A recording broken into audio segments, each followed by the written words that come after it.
नमस्कार मित्रगणों, आप सभी को रक्षाबंधन की हार्दिक शुभकामनाएं। क्या जानते हैं इस रक्षाबंधन की शुरुआत कैसे हुई थी? तो इसके इतिहास पर नज़र डालने पर पता चलता है कि सर्वप्रथम भगवान विष्णु ने राजा बलि को राखी बांधी थी। वही बलि जिन्होंने 3 पग में धरती में सब कुछ दान कर दिया। भगवान प्रहलाद के वंशज लक्ष्मी ने सर्वप्रथम उन्हीं बलि को राखी बांधी। बात उस समय की है जब दानवेंद्र राजा बलि अश्वमेध यज्ञ कर रहे थे। तब नारायण ने बलि को छलने के लिए वामन अवतार लिया और 3 पग में सब कुछ वापस ले लिया। फिर उसे भगवान ने पाताल का राज्य रहने के लिए दे दिया। इसके बाद उसने प्रभु से कहा, कोई बात नहीं, मैं रहने के लिए तैयार हूँ, पर मेरी भी एक शर्त है। भगवान अपने भक्तों को कभी निराश नहीं कर सकते, उनकी बात फिर टालना कैसी बात है। तब राजा बलि ने कहा, ऐसे नहीं प्रभु, आप छलिया हो, पहले मुझे वचन दो, मैं जो मांगूंगा वो आप दूंगी। नारायण ने कहा, दूंगा दूंगा दूंगा, यानी तिरवाचा भर दिया। तब तिरवाचा के बाद राजा बलि बोले, मैं जब सोने जाऊं और जब मैं उठूं तो जिधर भी नजर जाए उधर मैं आपको ही देखूं। नारायण ने अपना माथा ठोका और बोले, इसने तो मुझे पहरेदार बना दिया, ये सब कुछ हार कर भी जीत गया, पर कर भी क्या सकते थे, वो त्रिवाचा भरकर वचन जो दे चुके थे। अब विष्णु भगवान राजा बलि के साथ पहरेदार के रूप में पाताल चले गए। ऐसा होते होते काफ़ी समय बीत गया। इधर बैकुंठ यानी विष्णु के धाम में लक्ष्मी को चिंता होने लगी कि नारायण कहाँ है। नारायण के बिना उनका एक दिन ना गुजरता। उधर से एक दिन नारद जी का आगमन हुआ। लक्ष्मी ने कहा, नारद जी, आप तो तीनों लोकों में घूमते फिरते हैं, क्या नारायण जी को कहीं आपने देखा है? तब नारद जी बोले, वे पाताल लोक में राजा बलि के पहरेदार बने हुए हैं।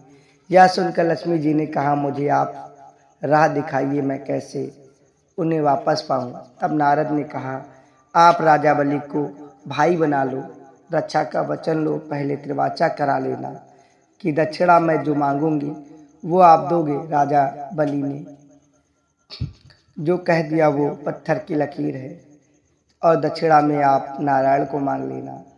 तब लक्ष्मी सुंदर स्त्री के वेश में रोते हुए राजा बलि के पास पहुंची। बलि ने कहा, क्यों रो रही हो?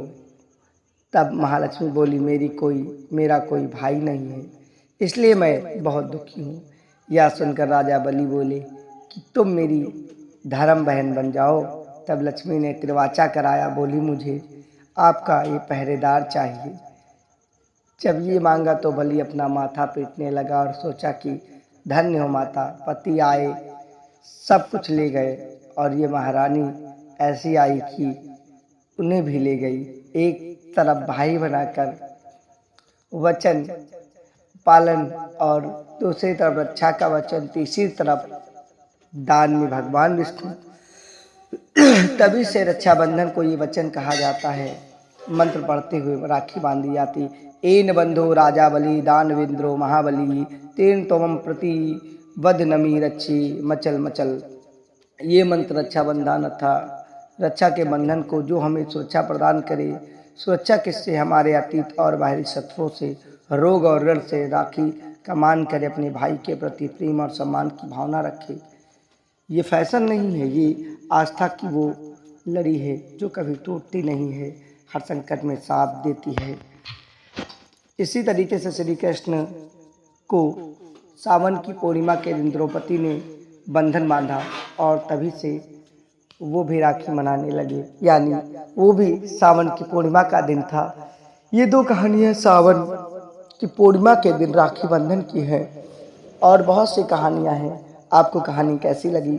लाइक से सब्सक्राइब अवश्य करिए और एनडीआई ब्लॉग को शेयर करते हुए दूसरों तक ये कहानी पहुँचाएँ और उन्हें भी इसका इतिहास बताएं। जय हिंद। विशाल को दीजिए इजाज़त। सभी को रक्षाबंधन की बहुत बहुत शुभकामनाएं।